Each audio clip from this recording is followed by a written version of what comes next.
Hello दोस्तों, आप लोग कैसे हो। उम्मीद करता हूं कि आप लोग खैर आफियत से होंगे। तो दोस्तों, अगर आप चैनल पे नए हो तो प्लीज़ चैनल को सब्सक्राइब एंड लाइक कर लेना। मैं आप लोगों के सामने में आप लोगों को जितना भी मुझे नॉलेज है, मैं वही नॉलेज आपसे शेयर करना चाहता हूं, मैं आपसे बताना चाहता हूं। और एक चीज़ हमेशा याद रखिएगा, जो लोग आपको ये ताना देते हैं ना कि आपने ज़िंदगी में उखाड़ा क्या है, तो उसको सिर्फ और सिर्फ एक ही बात बताइएगा कि आपने थॉमस अल्वा एडिसन का नाम सुना है। उस बंदे ने अपनी ज़िंदगी में 2774 मरतबा, ये जो बल्ब जल रहा अभी रोशनी दे रही है, इस बल्ब को आविष्कार करने के लिए 2774 मरतबा अपने मिशन में फेल हुआ। तब जाकर के 2774 मरतबे के बाद उसको कामयाबी हाथ लगी, वो सक्सेस हो पाया, अपने मिशन में कामयाब हो पाया। तो मेरा कहने का मतलब ये है कि एक फेलियर इंसान अगर चाह लिया तो वही कुछ कर सकता है, आम इंसान नहीं। क्योंकि फेलियर इंसान हमेशा एक दूसरे से टूटा हुआ रहता है और ताना खाया हुआ रहता है। अगर वही इंसान जिंदगी में ठान ले कि नहीं, मुझे कुछ बनना है और बनकर लोगों को जवाब देना है, तो बस मेहनत करता है और दुनिया में अपने इतिहास को बना देता है, नाम बना देता है।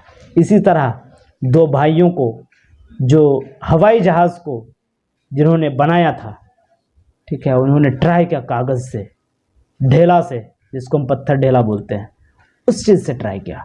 तो लोग कह रहा है यार तुम पागल हो। उन्हीं लोगों को पागल कहा गया जो दुनिया वालों को कुछ देना चाहा, ठीक है, जो दुनिया वालों को अच्छा कुछ देने का सोचा, उसी को पागल कहा गया, उसी को मजनून और दीवाना कहा गया।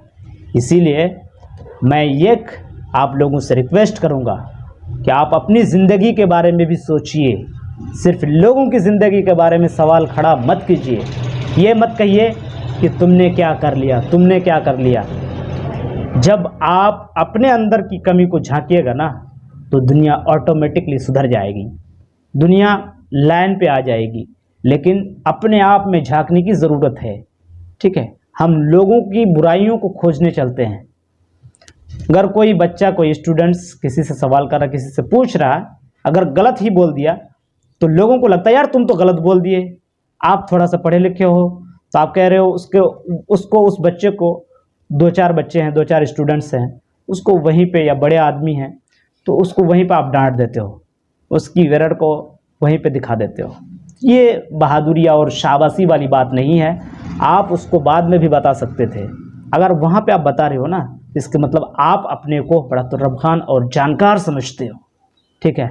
अगर आप एजुकेटेड का पहचान ये होता है कि वो इस तरह किसी को बेइज्जत या किसी को डिमोरलाइज करने के लिए, नीचा दिखाने के लिए चीज़ों को नहीं बोलते हैं, बल्कि बताना रहता है, ज़रूरी है, बताना भी है, लेकिन साइड में जाके उनको बताते हैं ताकि उनको ये ना लगे कि मेरी बेइज्जती हुई है, ठीक है। बच्चे ये समझते हैं, क्योंकि बच्चे तो बच्चे होते हैं ना, वो नेगेटिव चीज़ को ज़्यादा समझ लेते हैं।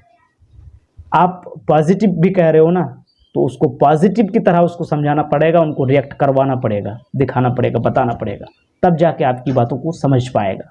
इसीलिए मेरे दोस्तों से, बंधुओं से, आप भाइयों से यही रिक्वेस्ट है, अपील है कि बच्चों की ज़िंदगी को बेटर से बेटर बनाने का सपना अपने आप पे नहीं, बल्कि बच्चों की भविष्य को बनाने के लिए बच्चों की सपना, और आपके बच्चे जो मेहनत, जिस चीज़ पे इंटरेस्ट रखते हैं, जिस चीज़ को समझ पाते हैं, आप उसी विषय को उनको रखवाइए।